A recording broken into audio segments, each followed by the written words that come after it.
नमस्कार दोस्तों, स्वागत है आप सबका डीप इनसाइट इंडिया के आज के एपिसोड में।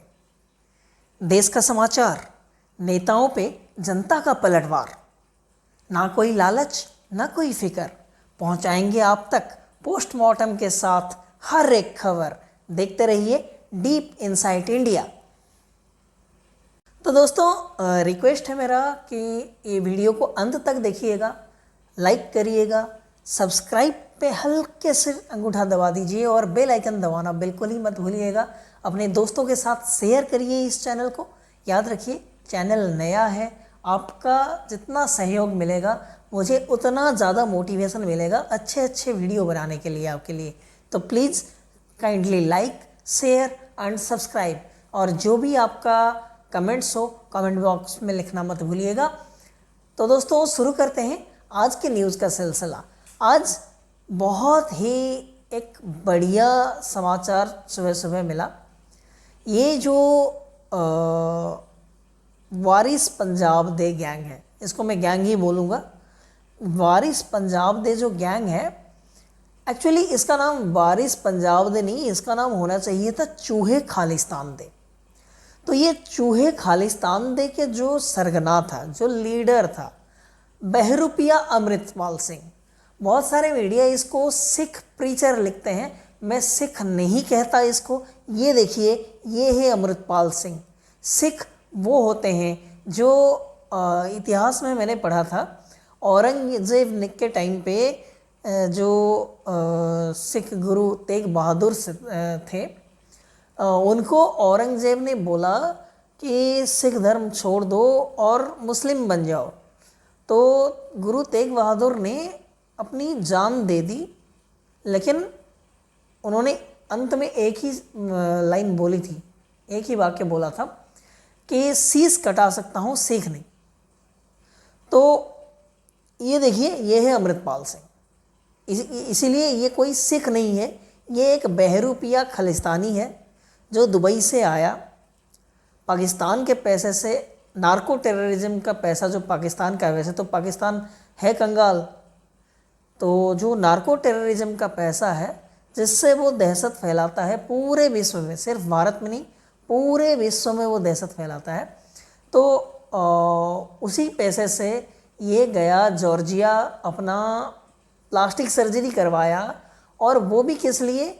इसको दिखना था भिंडरावाले के जैसा, ताकि एक सनसनी ये फैला सके कि ये तो भिंडरावाले के जैसा दिखता है, और वो बड़ा चूहा, ये छोटा चूहा, ये उसी के नक्शे कदम पर चलना चाहता था। वो बड़ा चूहा जैसे भाग गया इंडिया से, ये उसका जो बचा कुचा जो चूहा काट के रखते हैं ना अपने बिल में, उसको समेट के ये अपना जो गद्दी है यहाँ पे बनाना चाहता था।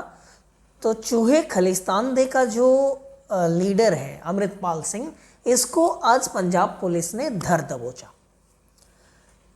एक बात तो है कि ये पंजाब में ही था, ये पंजाब से भागा नहीं था।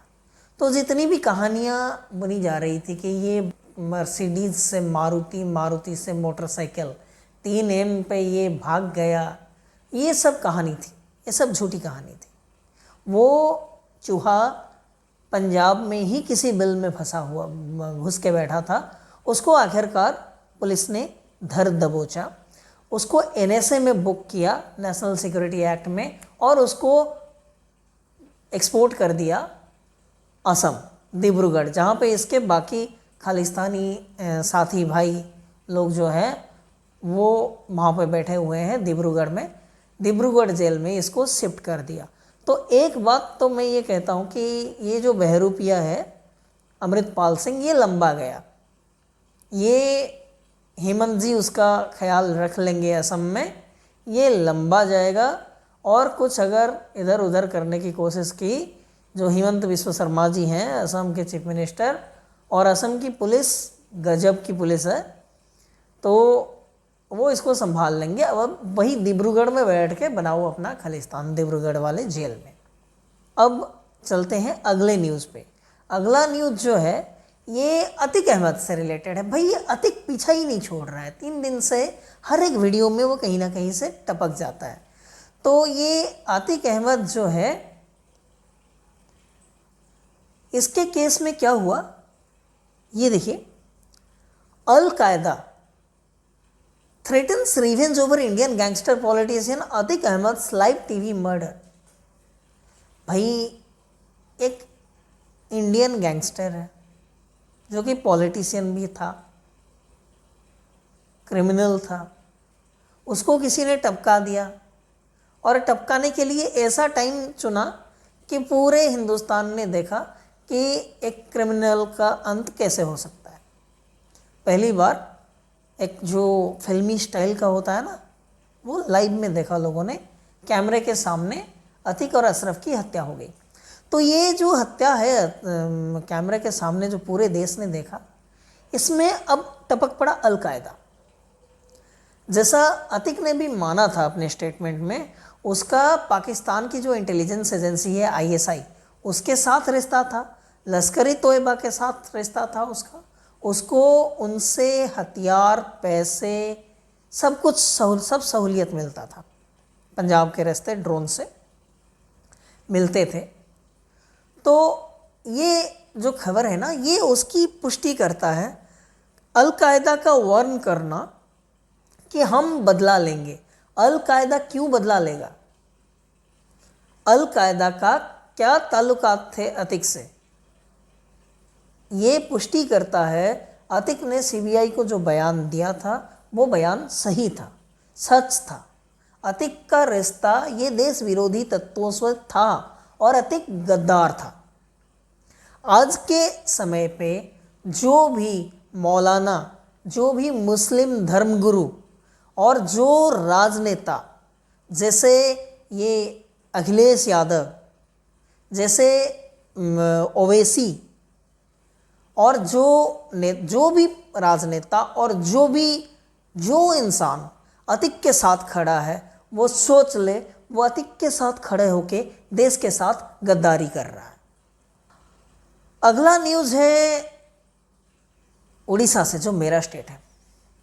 लेकिन दुख की बात है, जो उड़ीसा कभी हॉकी वर्ल्ड कप के लिए सुर्खियों में आता है, कभी जो हमारे चीफ मिनिस्टर हैं नवीन पटनायक जी, उनका अच्छा शासन व्यवस्था के लिए, अच्छा सिस्टम के लिए, अच्छी लोगों की सहूलियत जैसी योजनाओं के लिए सुर्खियों में रहता है।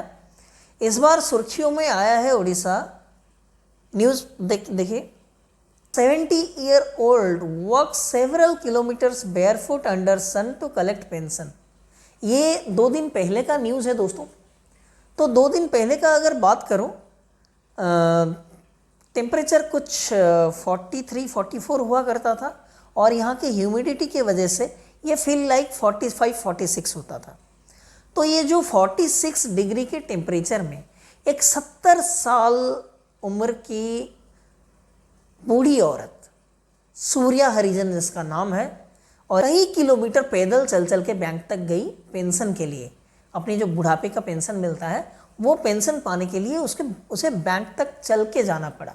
तो आज के डेट में इससे शर्म की बात नहीं होती, इंसानियत शर्मसार होता है यहाँ पे कि एक 70 साल की बूढ़ी औरत इतने तेज़ धूप में चल के जाती है। आप देखिए, ये फोटो देखिए कैसे जा रही थी वो बूढ़ी मौसी चल के रास्ते पे, एक टूटे हुए चेयर के सहारे, जो सीधे चल नहीं पा रही थी, खाली पैर वो इस हालत में बैंक तक पहुंची, और चंद रुपयों के लिए, ताकि वो अपना बुढ़ापे में अपना गुजारा कर सके। तो सबसे और भी दुख की बात है, जब बैंक के साथ कांटेक्ट किया गया तो बैंक से ये पता चला कि ये जो बूढ़ी औरत है, ये सूर्या हरिजन जी बैंक में आने का रीज़न ये था कि उनकी उंगली टूटने के कारण उनका पैसा वो निकाल नहीं पा रही थी, और बैंक अभी तक उस पर काम कर रहा है, उनको सल्यूशन नहीं मिला है। तो उनको पेंशन भी मिला नहीं, बैंक मैनेजर ने अपने ये से कुछ रुपए उनको दिया है, वो जिससे वो वापस गई है। और सबसे जब ये वीडियो वायरल हुआ, ये एक चीज़ अच्छी लगती है आज के डेट में, पहले कभी ऐसा नहीं सुना था। कुछ चंद साल पहले, कुछ 10-12 साल पहले दाना माझी का केस आप गूगल कर सकते हैं। दाना माझी की वाइफ का डेथ हो गया था, उसकी बीवी की डेथ हो गई थी, तो उसको जलाने के लिए, शमशान लेने के लिए उसको अपने कंधे पे डाल के वो कुछ 4 किलोमीटर दूर शमशान तक गया था। तो उसके बाद बड़ी योजनाएं चलाई गई उड़ीसा में, और बहुत सारी योजना, हरिश्चंद्र योजना जो डेड बॉडी का दाह संस्कार के लिए, और एम्बुलेंस का योजना जो राज्य सरकार के, बहुत सारी योजनाएं चलाई गई उसको कवर अप करने के लिए। तो ये जो है बूढ़ी मौसी का इतना दूर चल चल के जाना, उस घटना से मैं इसको कुछ हद तक रिलेट कर सकता हूँ। तो ये जो दाना माझी केस था, उस टाइम में भी ये घटना बहुत वायरल हुआ था, बहुत सुर्खियों में आया था। लेकिन इस घटना में नई चीज़ क्या हुई है, मैं एक बढ़िया चीज़ आपको बताता हूँ। ये देखिए, ये है नया भारत। ये वायरल वीडियो पे ट्वीट किया हमारे फाइनेंस मिनिस्टर निर्मला सीतारमण जी ने, और उन्होंने सीधा बैंक को आड़े हाथ लिया। निर्मला सीतारमण जी ने क्या कहा बैंक को, ये देखिए उनका ट्विटर है। Can see the manager of the @ the official SBI responding but yet wish at DFS India and the official SBI take cognizance of this act humanly. Are they no bank Mitra? इसमें जो हमारे finance minister है वो आ गई सामने और आड़े हाथों लिया बैंक को, और बोली कि ये जो बैंक मित्र का सिस्टम रखा गया है वो किसके लिए रखा गया है। और दोस्तों सबसे दुख की बात बताऊं, ये जो सूर्या हरिजन का केस है उसमें आज एक न्यूज़ मेरे नज़र में आया। जो लोकल बॉडीज़ है वहाँ पे, वो सूर्या हरिजन के साथ फ़ोटो खींच रहे हैं और स्टेटमेंट दे रहे हैं। सूर्या हरिजन उस दिन वो जो चेयर लेके चल चल के जा रही है कड़ी धूप में, वो बैंक नहीं गई थी, वो अपने बेटी के घर से आ रही थी। ये मतलब एक तो जो लोकल बॉडीज़ है, मैं बात करना चाहूँगा वहाँ का जो सरपंच है। क्या आपको पता नहीं था, जो भी सरपंच है उनके उस पंचायत का, उस गाँव का, क्या आपको पता नहीं था कि ये बूढ़ी औरत इस हालत में है, उसको बैंक तक जाना है, आप मदद नहीं कर सकते? किस बात का सरपंच है आप? अगर आपको पता नहीं था तो क्यों बैठे हो आप वहाँ पे? और अगर पता था तो फिर कर क्या रहे थे? आज आ गए, टपक गए बीच में कि इसको आप झुठला दो। इतना तो शर्म करो। बैंक वाले मान रहे हैं कि वो आई थी हमारे यहाँ पे, और आप बोल रहे हो मीडिया के सामने कि वो अपनी बेटी के यहाँ गई थी उस दिन। दिमाग कहाँ छोड़ के आए हो भाई? झुठलाने से समस्या समाप्त नहीं होती। आप उस राज्य में हो जहाँ की सरकार 22-23 साल से एक स्थिर सरकार है यहाँ पे, और 5T जो सिस्टम चलाया है हमारे माननीय चीफ मिनिस्टर साहब ने, नवीन पटनायक जी ने, उसके हिसाब से ट्रांसपेरेंसी एक चीज़ है कि नहीं भाई?